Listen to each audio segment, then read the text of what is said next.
So let's start with a single sentence. During a national emergency, one massive government program created a fast track, not just for economic aid, but for roughly $76 billion in confirmed fraud. It's an astounding figure. And what we're diving into today is the Paycheck Protection Program, or PPP. I mean, for those who might have forgotten the sheer scale of this thing. It was huge. It was launched in 2020 under the CARES Act, and the whole idea was to stabilize the economy. It was issuing these low-interest loans, which eventually added up to $953 billion to small businesses. And the goal was simple, right? Yeah. Just keep people paid during the shutdown. Exactly. The intent, was sound, immediate relief. But the execution, as that $76 billion number shows, was, well, it was catastrophic. Absolutely. And I think that's the real tension here, the thing we're really digging into. How does a well-meaning emergency response turn into maybe the largest administrative failure of its kind? It's a huge question. A 2021 study estimated that around 15% of all the loans, that's the colossal $76 billion figure you just mentioned, had at least one major red flag for fraud. Like being tied to businesses that just weren't even registered. And we're seeing the fallout from that failure in the courts right now. I mean, it's drawing national attention back to these systemic flaws. The recent sentencing of Stephanie Hawkridge is the perfect example. Right, the co-founder of Blueacorn, the lender service provider. She was just handed a 10-year prison sentence and ordered to pay back nearly $64 million in restitution for her role in the whole scheme. And this case is so critical because it's not just about the criminals who lied on the applications. It puts the spotlight on the middlemen, the financial intermediaries who are supposed to be vetting them. And who were paid a fortune by the taxpayer to do just that. A fortune. And the sheer amount of money lost here, combined with this perceived lack of accountability, it really raises serious questions about a two-tiered system of justice. So our mission in this deep dive is to look at how poor administrative design basically created a blueprint for corruption. Yeah. How opportunists exploited it with just unprecedented speed, and why the final destination for so many of these high-profile criminals seems to be, well, remarkably comfortable. A good place to start. Let's start at the beginning then. What were the fundamental structural flaws that allowed corruption on, frankly, this breathtaking scale? I think the key thing to remember is the intention was speed. They wanted to deliver aid at a breakneck pace, which, in a national crisis, that's understandable. Sure. But the result was a breakneck scale-up of a program that was, and this is a key phrase, essentially untargeted. The government just didn't have the administrative infrastructure needed to direct that aid effectively, so they outsourced it. So instead of a targeted system, it was more like a fire hose of money, just thrown out with very few checks in place. That's precisely the issue. And the most glaring flaw was its heavy reliance on applicant self-certification. The honor system.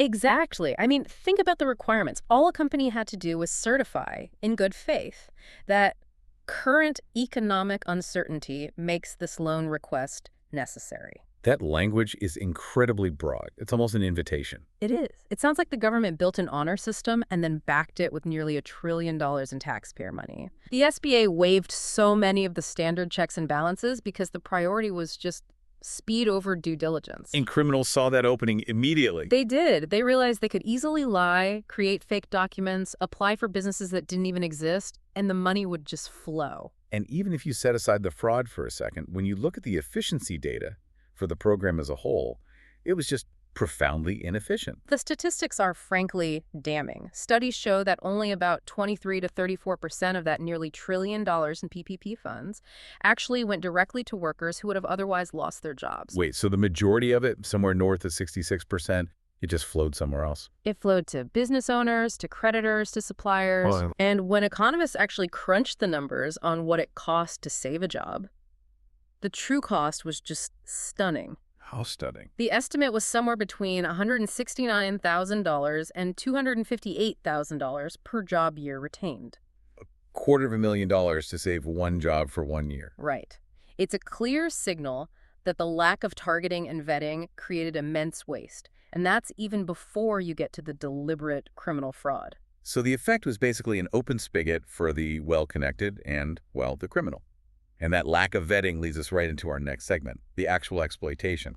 What specific methods do these fraudsters use to weaponize the system? Well, the techniques range from, simple lying to these highly organized criminal enterprises. Since it all relied on self-certification, the most common tactic was just fabricating documents. Faking everything. Everything. Creating fake payroll records, inventing tax documents, producing phony bank statements, all of it designed to get the biggest loan possible. So they weren't just fudging numbers. They were creating entire phantom businesses. Precisely. We saw so many cases where people applied for companies with literally zero employees but claimed these massive payrolls. In one of the most brazen examples, related to the Blueacorn case, the spouse of the co-founder falsely claimed to be both a military veteran and African American on an application, all to get priority status. They were exploiting every single angle. And this demand for guaranteed fraud, it created its own industry. You mentioned coaching and kickbacks. Oh, yes. Criminal organizations started offering services, some even calling themselves things like VIPPP, that actively coach people on how to submit false information. So like a consulting service for fraud. That's what it was. And in return, they'd charge a substantial kickback, a percentage of the taxpayer money the borrower received. That's less like disorganized crime and more like a fully monetized loophole. Which brings us to the enablers, the fintech lenders. And this is such a critical point because it really clarifies who is responsible for the sheer scale of the fraud. Fintech companies, these are the non-traditional digital-first financial firms, they only handled about 15% of the total PPP loans. Okay, only 15% of the volume. So how did that stack up against their share of the fraud? The contrast is just staggering. Fintech companies accounted for an estimated 75% of the fraudulent PPP loans that the Department of Justice investigated. 75. So their loans were suspicious at a rate almost 5 times higher than traditional banks. Exactly. 5 times higher. That just, it suggests a fundamental breakdown of responsibility. I mean, if you're processing less than a fifth of loans but generating 3/4 of the criminal cases, what does that say about your priorities? It implies a business model that was focused squarely on volume over verification. I mean, look at the numbers for Blueacorn specifically. Right. They processed over $12.5 billion in taxpayer-backed loans. They collected over $1 billion in fees for doing so. $1 billion in fees? Yeah. And how much did they spend trying to stop the fraud? They reportedly spent less than 1% of those fees, just $8.6 million on fraud prevention. Only $13.7 million on actually verifying eligibility. So they took $1 billion and spent less than $10 million stopping fraud. I mean, was this a conscious choice to just look the other way because the fees were based on volume? It certainly appears that way. The entire incentive structure rewarded pushing applications through quickly, regardless of their integrity. The lack of investment in fraud detection, given the sheer volume, it points to a clear choice. And that's why the DOJ has been so aggressive. Absolutely. They've brought charges against over 3,500 defendants. The losses involved are over $2 billion. And that public money, it wasn't used to save struggling businesses, was it? No, that's the really bitter pill for taxpayers. The proceeds from this massive government theft were used to buy things like a Jaguar coupe to fund luxury vacations, and in a lot of documented cases, to make some highly unsuccessful cryptocurrency investments. These weren't entrepreneurs trying to survive a shutdown. They were looters, enabled by the very program designed to provide relief. That's right. Okay, so we've established the administrative failure and the criminal exploitation. Now let's talk about consequences. When the hammer finally drops on these high-profile criminals, especially women convicted of these kinds of non-violent financial crimes, we see a remarkably consistent pattern in where they serve their time. We do, and this is where the discussion of accountability versus privilege really comes into focus. It really is. The common destination is the federal prison camp, FPC Bryan, in Texas. It's a minimum security facility, and it's designed almost exclusively for nonviolent, white-collar criminals. Critics often call these places club-fed. And the roll call of the inmates there is, frankly, shocking when you consider the scale of their crimes. It is. Stephanie Hawkridge is set to report there. She'll be joining inmates like Elizabeth Holmes, the Theranos founder, Jen Shaw from The Real Housewives, and you even have Ghislaine Maxwell serving her 20-year sentence on the same campus. And FPC Bryan has gotten so much scrutiny because of these allegations that the confinement there it's just a world away from what most federal inmates experience. The claims that have been widely reported, they suggest a level of what some call concierge-style treatment for certain privileged individuals. Concierge-style, like what specifically? Well, for example, the allegations around Maxwell include things like receiving special or customized meals, getting after-hours access to the exercise area, and spending time with puppies being trained as service dogs. Right. But the detail that always stands out is the toilet paper. The toilet paper, the allegation is an unlimited supply of toilet paper, which is a sharp contrast with the standard 2 rolls per week that most federal inmates are allocated. Unlimited toilet paper. It seems like such a small thing, Mm. but it speaks volumes about the perceived disparity here. It really does. And when you connect this back to the bigger picture, critics argue it's just proof of a profound two-tiered legal system. The perception is definitely there.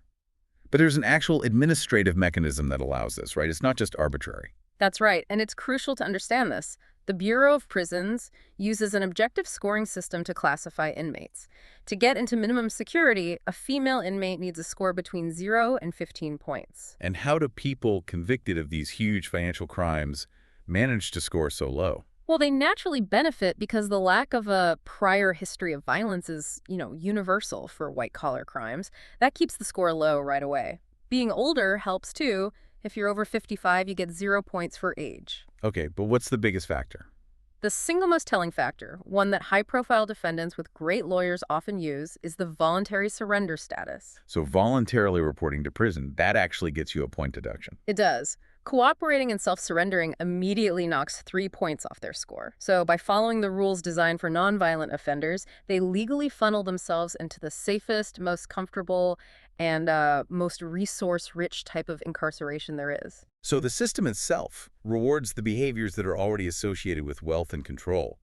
Good lawyers, no violent past, surrendering on your own terms, with the lowest level of actual punishment. Exactly. The punishment appears tailored to the offender's class, not the colossal scale of the financial crime against the country. Which creates a situation where the consequence is just. Yeah. They look less like hard justice and more like a privileged holding pattern. Especially when the crime involved stealing billions of dollars meant for national economic relief. So to wrap up, we've reviewed how a lack of planning and this really dangerous reliance on self-certification led to one of the biggest administrative failures in recent history. It cost taxpayers tens of billions of dollars, and it funded luxury lifestyles for fraudsters. And we see that the justice served at the end seems almost customized based on class and nonviolent status. It really does. And this raises a really important question for you, the listener. When the Federal Bureau of Prisons uses these seemingly objective criteria like age, offense severity, and the choice to voluntarily surrender to assign someone to minimum security, what message does that really send? What does it say about the true consequences for white-collar crimes that devastate public trust and the national treasury? And here's something to think about as you go through your week.